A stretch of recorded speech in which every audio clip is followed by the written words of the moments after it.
रौनकपुर गांव के एक छोटे से परिवार में चुटकी नाम की 7 साल की प्यारी बच्ची रहती थी। चुटकी बहुत समझदार और दयालु थी। उसका परिवार ज्यादा अमीर नहीं था, लेकिन प्यार और अपनापन उनके घर को खुशियों से भर देता था। चुटकी के पिता खेतों में मेहनत करते थे और माँ सिलाई का काम करती थी। चुटकी की बड़ी बहन रीमा बहुत होशियार थी और पढ़ाई में हमेशा अव्वल आती थी।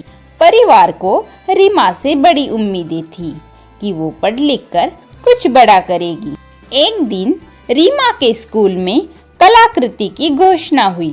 रीमा को कलाकृति के लिए एक प्रोजेक्ट बनाना था, लेकिन उसके लिए कुछ सामान खरीदना जरूरी था।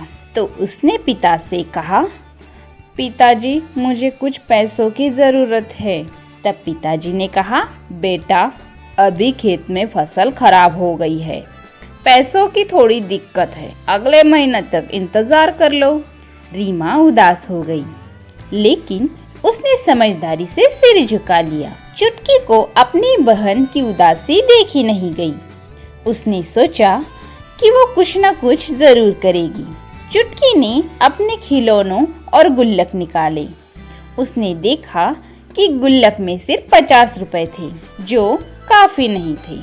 तभी चुटकी को याद आया कि उसकी माँ ने कुछ पुराने कपड़े रखे थे, जिन्हें सिलाई करके बेचा जा सकता था।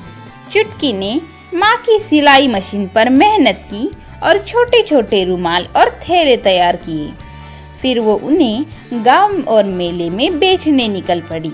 रुमाल ले लो, थैले ले लो, चुटकी आवाज लगाती रही। ऐसा करते करते आखिर में उसकी मेहनत रंग लाई। उसने पूरे 300 रुपए कमा लिए।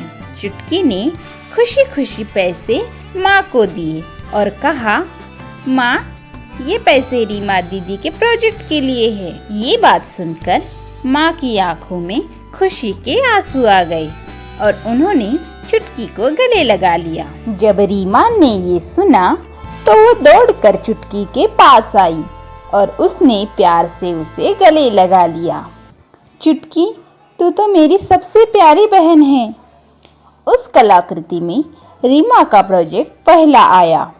रीमा को ट्रॉफी के साथ एक स्कॉलरशिप भी मिली, जिससे उसकी आगे की पढ़ाई आसान हो गई। गांव में सब चुटकी की तारीफ करने लगे, लेकिन चुटकी बस मुस्कुराती रही। उसके लिए उसकी बहन की खुशी ही सबसे बड़ा इनाम थी।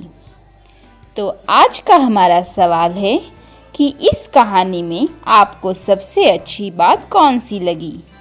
इसका जवाब आप हमें कमेंट बॉक्स में ज़रूर बताएं।